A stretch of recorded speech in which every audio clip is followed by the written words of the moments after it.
Apa kabar teman-teman? Doaku kita semua sehat dan tetap bersukacita meski kita tidak bisa bertemu. Pagi ini kita semua akan mengucap syukur kepada Tuhan karena Tuhan memelihara kita dan karena Tuhan baik kepada kita semua. Kita akan menyanyi beberapa lagu bersama Tante Yuke. Kita juga akan mendengar firman Tuhan. Selamat beribadah. Halo, selamat pagi teman-teman. Apa kabarnya nih selama stay in home? Pasti udah kangen sekolah minggu kan? Ayo, pasti udah banyak yang kangen. Puji Tuhan kita masih bisa beribadah online sekolah minggu bersama saya Kak Yuke dan Kak Vivian. hari ini kita punya yel-yel baru loh. Kita harus tetap ingat bahwa Tuhan Yesus adalah sahabat kita. Karena yel-yel ini masih baru, Kak Yuke dan Kak Vivian mau memperagakannya terlebih dahulu. Baru setelah itu teman-teman bisa ikutin dari rumah. Oke? Yel-yel Yesus sahabatku. Tuhan Yesus sahabatku dan sahabatmu, tiada yang tak disayanginya, dan yang belum percaya disayanginya juga. Tuhan Yesus sahabat kita semua. Yeay! Nah, sekarang teman-teman memperagakannya di rumah ya. Kalau Kak Yuke bilang yel-yel Tuhan Yesus sahabatku, dalam hitungan yang ketiga teman-teman harus memperagakannya bersama-sama. Oke? Yel-yel Yesus sahabatku. 1, 2, 3. Tuhan Yesus sahabatku dan sahabatmu, tiada yang tak disayanginya, dan yang belum percaya disayanginya juga. Tuhan Yesus sahabat kita semua. Yeay! Oke, kita sekarang mau menyanyi lagu Kau Temanku, Ku Temanmu. Yang semangat ya, pakai gerakan.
ada untuk menjadi sahabat buat teman-teman kita.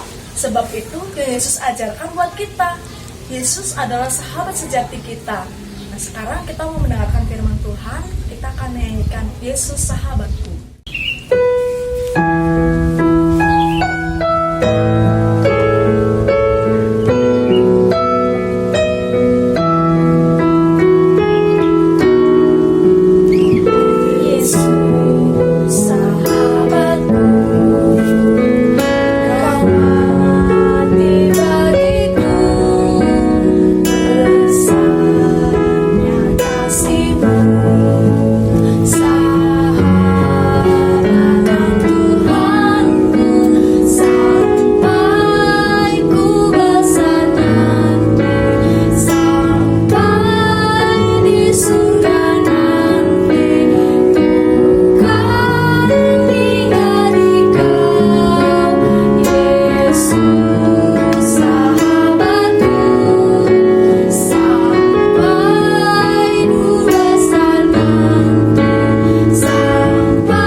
Tuhan Yesus, terima kasih untuk semuanya.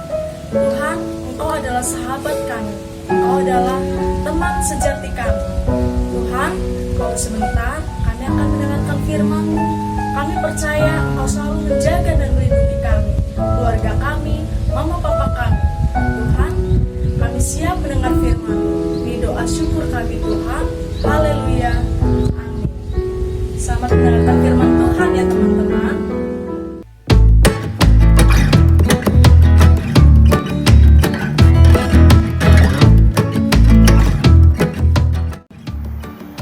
Halo, apa kabar kalian semua? Tante harap kalian semua dalam keadaan sehat. Meskipun kebiasaan baru kita seperti memakai masker, jaga jarak, rajin cuci tangan, belajar di rumah, membuat kita merasa di bawah tekanan. Tapi percayalah, Tuhan selalu bersama kalian dan kita bisa mengandalkan Tuhan apapun yang terjadi. Sekarang, Tante akan melanjutkan cerita minggu lalu tentang Yusuf. Cerita ini diambil dari Alkitab dalam Kejadian 41. Dalam Kejadian 41. Nanti kalian bisa baca sendiri ya. Minggu lalu, Yusuf dijebak oleh istri Potifar untuk melakukan dosa. Karena Yusuf tidak mau berbuat dosa, maka istri Potifar memfitnah Yusuf dan akhirnya Yusuf dimasukkan ke dalam penjara.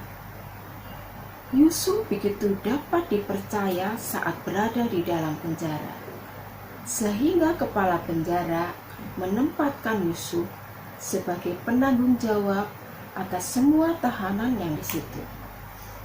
Pada suatu hari, datanglah juru minuman dan juru roti. Mereka menceritakan tentang mimpinya Dan dengan bantuan Tuhan, Yusuf dapat mengartikan mimpi mereka. Yusuf meminta mereka untuk mengingat dan mengeluarkannya dari penjara.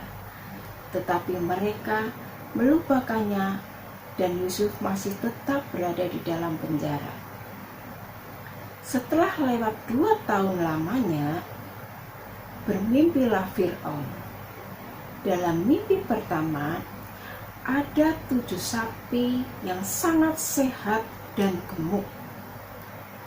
Dan juga ada 7 sapi yang sangat kurus dan sakit-sakitan. Kemudian 7 sapi yang kurus dan sakit-sakitan ini memakan 7 sapi yang sehat dan gemuk. Dalam mimpi kedua, ada 7 bulir gandum yang sehat dan kuat. Kemudian ada 7 bulir gandum yang tipis dan kering. Tetapi 7 bulir gandum yang tipis dan kering itu menelan 7 bulir gandum yang kuat dan sehat. Pada waktu pagi, Fir'aun sangat gelisah hatinya. Lalu disuruhlah memanggil semua ahli dan semua orang berilmu di negeri Mesir. Fir'aun menceritakan mimpinya kepada mereka. Tetapi tidak ada seorang pun yang tahu arti mimpi Fir'aun. Lalu berkatalah juru minuman kepada Fir'aun bagaimana Yusuf telah menjelaskan mimpinya ketika dia berada di dalam penjara. Kemudian Fir'aun menyuruh memanggil Yusuf. Segeralah Yusuf bergegas, bercukur, dan berganti pakaian. Karena akan menghadap raja, jadi harus bersih dan rapi. Berkatalah Fir'aun, "Aku telah bermimpi, tetapi tidak seorang pun yang dapat mengartikan mimpiku itu. Tetapi telah kudengar tentang engkau, bahwa hanya dengan mendengar mimpi saja, engkau dapat mengartikannya." Lalu kata Yusuf, "Sekali-kali bukan aku, melainkan Allah yang telah memberitakan kesejahteraan kepada tuanku Fir'aun." Kedua mimpi itu memiliki arti yang sama. Akan ada 7 tahun masa kelimpahan dan 7 tahun masa kelaparan. Yusuf menyarankan bahwa Fir'aun harus memilih orang bijak dan menugaskannya untuk mengumpulkan makanan selagi ada banyak makanan dan menyimpannya supaya jika ada masa kelaparan datang sudah punya cukup persediaan makanan. Lalu Fir'aun mengangkat Yusuf menjadi orang yang bertanggung jawab atas seluruh Mesir. Dan Yusuf melakukan perjalanan ke seluruh pelosok negeri untuk mengumpulkan bahan makanan. Seperti yang dikatakan Yusuf, tanah Mesir tumbuh subur luar biasa selama 7 tahun. Tetapi tahun berikutnya hampir tidak ada yang tumbuh. Ketika seluruh Mesir menderita kelaparan dan rakyat berteriak minta makan kepada Fir'aun, berkatalah Fir'aun kepada semua orang Mesir, "Pergilah kepada Yusuf, perbuatlah apa yang dikatakannya kepadamu." Bukan hanya orang Mesir saja yang cukup makanan karena Yusuf. Orang-orang dari negeri di sekitar Mesir berdatangan untuk membeli gandum di Mesir agar mereka bisa bertahan hidup. Yusuf telah melalui banyak hal, tapi Yusuf mempercayai Tuhan di setiap langkahnya. Bahkan ketika ada tekanan, Yusuf tetap mengandalkan Tuhan apapun yang terjadi. Inilah yang perlu diingat. Saat di bawah tekanan, kamu bisa percaya Tuhan bersamamu. Ketika kita harus melakukan sesuatu yang sulit, seperti ujian, tes di sekolah, saat mengerjakan prakarya di rumah, rasanya kalian berada di bawah tekanan. Yang perlu diingat, kita tidak sendirian. Tuhan bersama kita. Tuhan selalu ada untuk membantu kita. Coba katakan bersama-sama ya.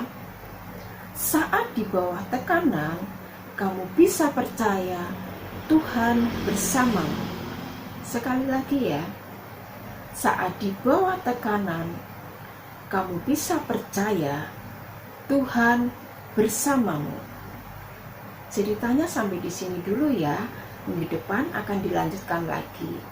Nah, ayat hafalannya masih sama di Amsal 3 ayat 5. Yuk kita hafalkan bersama-sama ya. Amsal 3 ayat 5. Percayalah kepada Tuhan dengan segenap hatimu, dan janganlah bersandar kepada pengertianmu sendiri. Sekali lagi ya, Amsal 3 ayat 5. Percayalah kepada Tuhan dengan segenap hatimu, dan janganlah bersandar kepada pengertianmu sendiri. Amin. Mari kita berdoa. Bapa di surga, terima kasih untuk anugerah-Mu untuk ibadah online kami. Sungguh luar biasa mendengar tentang bagaimana Engkau bersama Yusuf sepanjang hidupnya. Bantu kami untuk mempercayai Engkau dan ingat bahwa Engkau akan selalu bersama kami. Berkati orang tua kami dan bantulah kami saat kami berada dalam tekanan. Dalam nama Tuhan Yesus Kristus, Juru Selamat kami berdoa. Amin. Sampai jumpa, Tuhan memberkati.